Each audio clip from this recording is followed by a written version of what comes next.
Lost in Japan, Episode 14.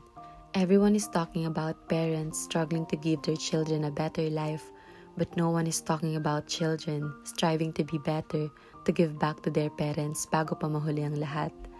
Yok mga kaitlog, it's me Pritsilog and welcome to another episode of Lost in Japan. Palagi na nating naririnig kung gaano tayo itinaguyod at pinaghirapang buhayin ang mga magulang natin. Kung gaano sila nagsakripisyo, maigapang lang tayo. Kung gaano sila naghirap para may makain tayo. Kung paano sila nagsumikap para mapag-aral tayo. Normal nang pag-usapan kung gaano nila kayang gawin ang lahat para sa ating mga anak.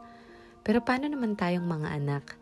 Minsanan pag-usapan kung gaano natin kagustong magkaroon ng maayos na pamumuhay para madala natin sila sa mabuting kalagayan.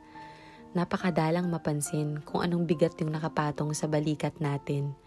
Kung gaano natin halos hilain ang mga araw dahil umaasa tayong balang araw, mabibigyan din natin sila ng magandang buhay.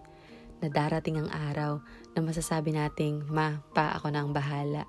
Nang hindi tayo nababahala kung aabot ba yung budget sa susunod na sahuran, na hindi na kailangan isipin kung may kakainin pa ba tayo kinabukasan. Hindi madalas pag-usapan kung gaano natin hinihiling na sana umayon na sa atin ang tadhana sa lalong madaling panahon bago pa man dumating yung panahon na mahina na sila at hindi pa din natin na ibibigay yung pangarap nating buhay para sa kanila. Tumatanda na sila habang tayo ay tumatanda na rin at hindi pa rin alam kung hanggang saan tayo dadalhin ng hirap, ng pagod at ng bigat ng buhay. Our parents are growing old but we're also growing up and still figuring out what life is. We wanted to give them what they want but we are also struggling to get what we want.